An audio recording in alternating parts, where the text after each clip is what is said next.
In this video, I wanted to answer the question, can you use something other than this mini spare, possibly a full-size spare, in the C4 Corvette? Saneauto produces DIY auto repair videos and tool reviews, hosted by retired ASE certified master mechanic Victor Sane. There's obviously some disadvantages to this mini spare. In my next video, I'm going to answer the question, can you damage your car using a mini spare? For right now, we want to find out if we can use a full-size spare. I've come up with a couple of solutions over the years.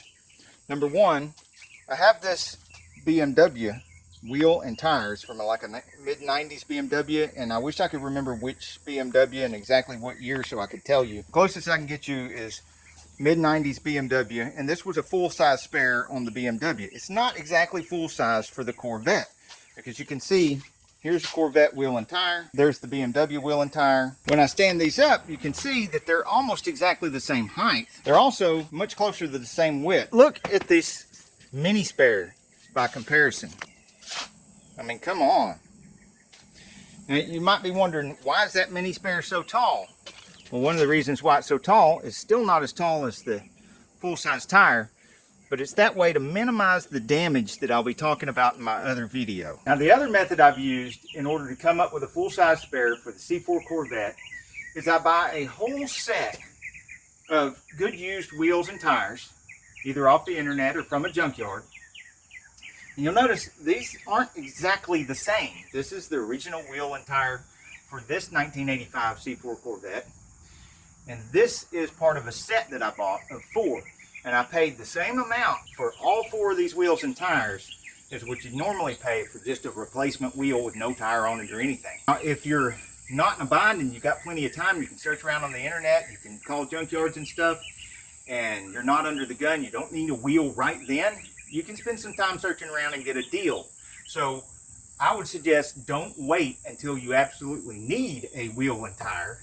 Go ahead and start looking for a good set of used wheels and tires right now. One thing you might also run into when you buy a whole set of used wheels and tires is one of those wheels and tires might be damaged. Now, if you're only looking for one spare wheel and tire and you buy a whole set for what it would cost you for one, it's okay if one of them's bad. You can toss that and you still got 3 good ones. And if you're doing one Corvette after another, like the Corvette rescue that we do here, then it's good to have some spares around. This runs us into another problem. What if you do have something bigger than this and you can use it for a spare? Can you carry it around in the car? Will it even fit in this little tray here? So let's look at the tray underneath the car that holds the spare wheel and tire. Number one, the drop bolt is really long. And the reason it is so that you can drop this down even further when you hook it together and pull it up to give more room between the bottom of the car and the tray so that you can fit a bigger wheel and tire in here. There's a ingenious hinge back here that's sitting on one part of the hinge with the mini spare, and you can lift that up and push that back and drop it into this second groove right here, which goes way up in there. And that drops the tray way down in the back so that it can fit your full-size wheel and tire in this carry tray. What that means is you can carry a mini spare, or you can carry a full-size spare wheel and tire, or you can carry something like this, which is not quite a full-size, but it's not a junky mini spare either. But the next question is, will this even fit on the car? That's not even a Corvette wheel. So there's a few hurdles that this wheel and tire is going to have to overcome in order to fit on the Corvette. Number one, it's got to be not offset in such a way to where it's going to hit or rub on anything or stick out and then hit on the fender when you're bouncing around. The hub here has to be big enough to fit over the hub here. The lug pattern has to match the lug pattern here. And the wheel itself in here needs to give enough space for the brake caliper. There's one surefire way of figuring all this out in just one step. And that is to try cramming it on here. And if you're going to try any of this, I highly suggest you watch my video on how to properly jack up a Corvette without damaging the Corvette.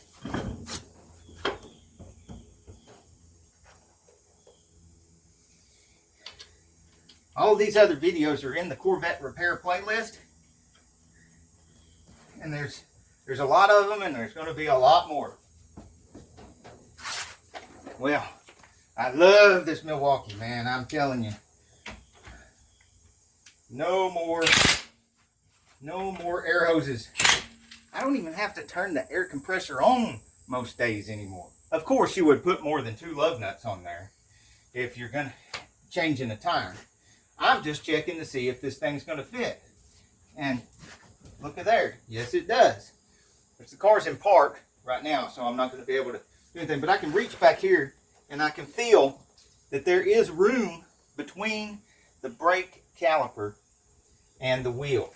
There's room back here. I'm running my hand all the way around. There's room back here. It is not touching anything in the car. And there's obviously space here where this tire can come up into the wheel well and not hit the wheel well. This wheel and tire from an old BMW is a good alternative for me. I'm not suggesting you do anything I do in my videos. As a matter of fact, don't do anything you see me do in my videos. Don't do anything you even hear me talk about in my videos. You could end up burnt, bruised, and bleeding just like me, or you could tear stuff up, which I do from time to time. I mean, hell, the other day I even set a car on fire.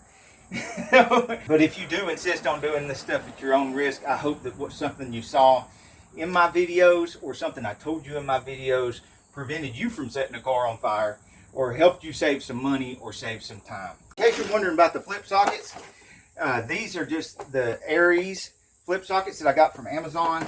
I've got a link to Milwaukee Fuel and everything else I use in my videos on Amazon in the description of the video. And if you have any tips or anything you'd like to share in the comments that might save somebody else a little bit of time or save somebody else some money, please put it in the comments below. It's really great to help other people out.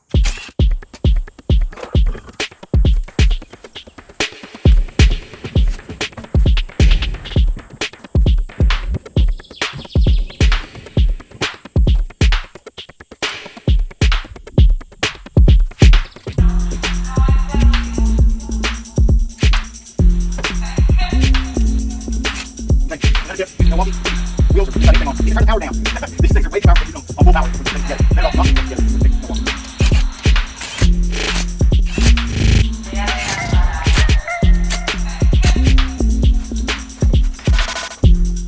I've got it on 2. 3, 2 calm, and 1 calm.